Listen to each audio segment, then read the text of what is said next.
Salut tout le monde et bienvenue sur cette vidéo. Donc aujourd'hui par rapport à ma chaîne YouTube Atelier SketchUp, on va travailler sur SketchUp Pro 2025. Alors la technique sera un tout petit peu différente si on travaille sur d'autres versions comme par exemple SketchUp Go ou SketchUp gratuit sur Internet puisque ce sont les deux versions en ligne, mais le reste sera identique. Alors ce que je vais faire déjà en premier c'est supprimer celui-ci, me mettre quand je vais venir dans Fenêtre info sur le modèle, je vais me mettre de suite ici en décimale et je vais mettre en centimètres. Moi j'aime bien travailler en centimètres, je trouve que c'est plus agréable. Bon après c'est un choix, hein.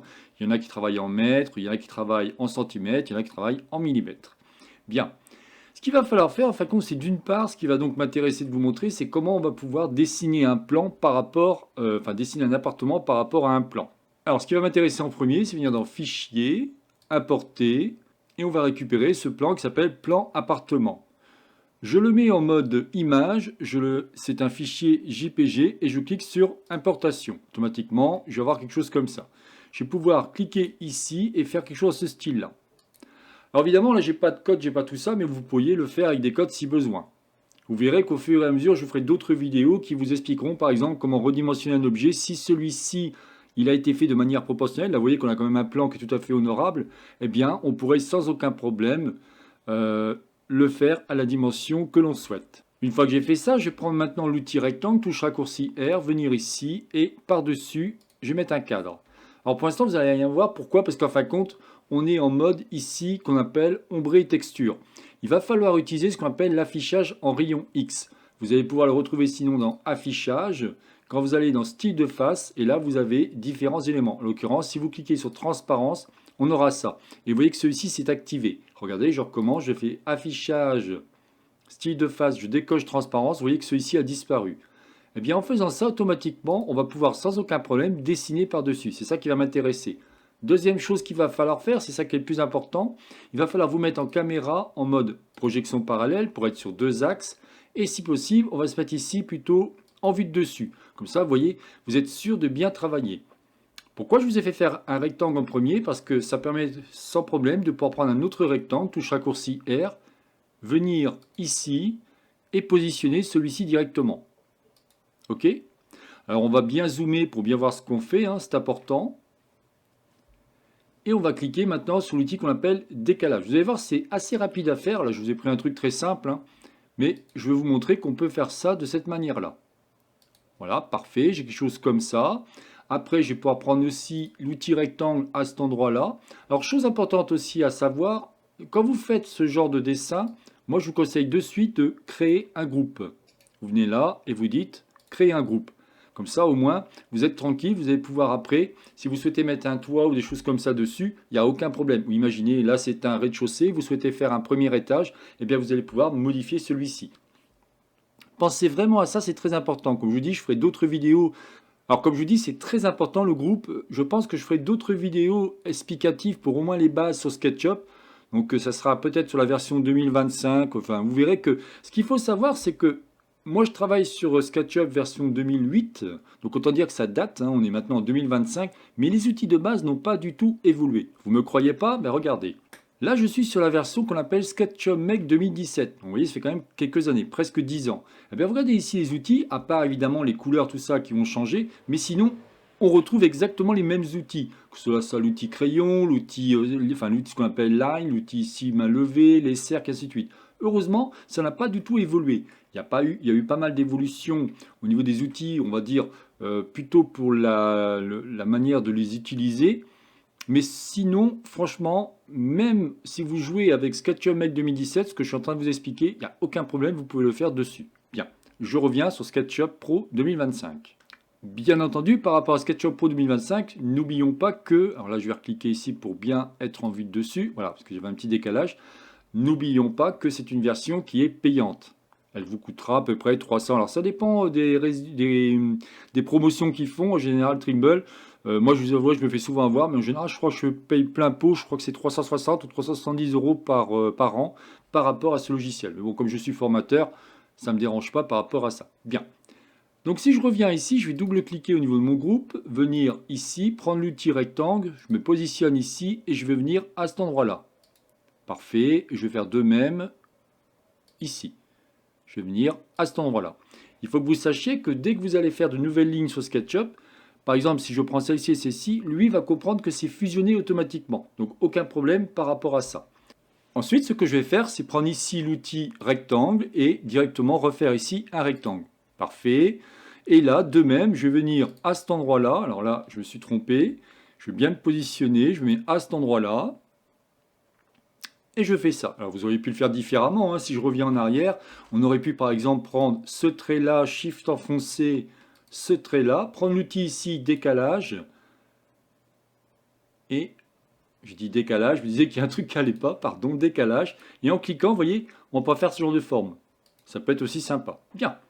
Là, on a presque fini. Il nous resterait, alors si on peaufine, hein, on va essayer d'aller un petit peu plus loin, mais bon, c'est pas le but. Ce qui m'intéresse, c'est vraiment vous montrer la technique. On va avoir quelque chose comme ça. Alors là, pour être sûr à 100%, on peut prendre par exemple l'outil mètre, venir à cet endroit-là, on va dire, bah tiens, ici, j'ai un mur, tant qu'à faire, il sera de la même épaisseur. Je vais prendre maintenant l'outil rectangle, touche raccourci R. Alors c'est pareil, vous verrez que mes vidéos que je vous propose, je suis à la fois formateur sur Mac et sur PC, donc j'ai aucun problème. Si vous rencontrez des problèmes sur Mac ou sur PC, aucun souci, je peux vous aider sans aucun problème. Que cela soit sur SketchUp, Layout ou Twinmotion, pas de problème. Alors là, on a presque fini. Ouais, c'est pas mal. Ce qu'on pourrait faire après, c'est les ouvertures, mais vous allez voir qu'il y a plusieurs techniques par rapport à ça. Bon, une fois qu'on a fait ça, ce qui est cool, c'est qu'on va maintenant pouvoir nettoyer celui-ci. Qu'est-ce que ça veut dire? Ben, ça veut dire que si je fais ici un tiret poussé, vous voyez que, en fin de compte, le problème, déjà j'ai un souci, c'est que j'ai les rayons X qui sont encore activés, donc je vais désactiver celui-ci. Et quand je viens ici, ben, ça fait ça. Moi, c'est pas ce que je veux. Ce que je voudrais, c'est pouvoir faire un tiret poussé de mes murs en une seule fois. Dans ces cas-là, comment on va faire? Eh bien, on va venir avec la gomme, touche raccourci E, hein, c'est ce qu'on appelle Eraser. On va venir ici, on va venir à cet endroit-là, on va venir ici, ici. Cette technique, vous la rencontrez partout, hein. Et à chaque fois, au moins, vous faites ce qu'on appelle du nettoyage. Moi, j'ai souvent des clients qui me demandent de nettoyer leur modèle. Et effectivement, bah, c'est le fait de faire comme ça, pardon, ça vous fait gagner du temps. Après, je vois que je ne vous ai pas fait le sol, mais c'est pas très grave. Donc là, je vais appuyer sur la touche P, P pour tirer et pousser, et vous voyez, d'un seul coup, je peux étirer mes murs. Par exemple, je vais mettre à 250 puisque je suis en centimètres. Et voilà, le tour est joué. Alors, ce qui est cool, c'est que si je me remets ici en transparence, on voit bien ici ce que j'ai fait. Pourquoi je vous ai fait faire un groupe? Parce que maintenant, si je veux mettre par exemple un toit, imaginez vous souhaitez mettre un toit carré, donc je vais me remettre comme ça. J'appuie sur la touche R, venir ici, et je vais pouvoir faire ça sans aucun problème. Double-cliquer et ici créer un groupe. Double-cliquer, appuyer sur l'outil tirer-pousser et faire ça. Et d'un seul coup, je peux avoir un toit comme ça. Alors le toit, si vous souhaitez qu'il n'est pas terrible, on peut faire un truc dans ce style-là, et après faire un double-clic, puisqu'il va garder le même tirer-pousser précédent, et faire quelque chose comme ça. Par exemple, hein, bien entendu. Hein. Ce qui est génial aussi, c'est que grâce à ça, on peut venir maintenant dans structure, lui l'appeler toit. Alors ne pas hésiter à me faire des remarques, ne pas hésiter à me dire, bah tiens Jean-Michel, là tu vas trop vite, là j'ai pas compris. Le but, encore une fois, de cette chaîne vidéo, enfin cette chaîne YouTube, pardon, c'est vraiment de vous aider par rapport aux trois logiciels. Je me répète, mais ça me paraît vraiment très important. Alors ici, je vais marquer par exemple appartement. Parfait.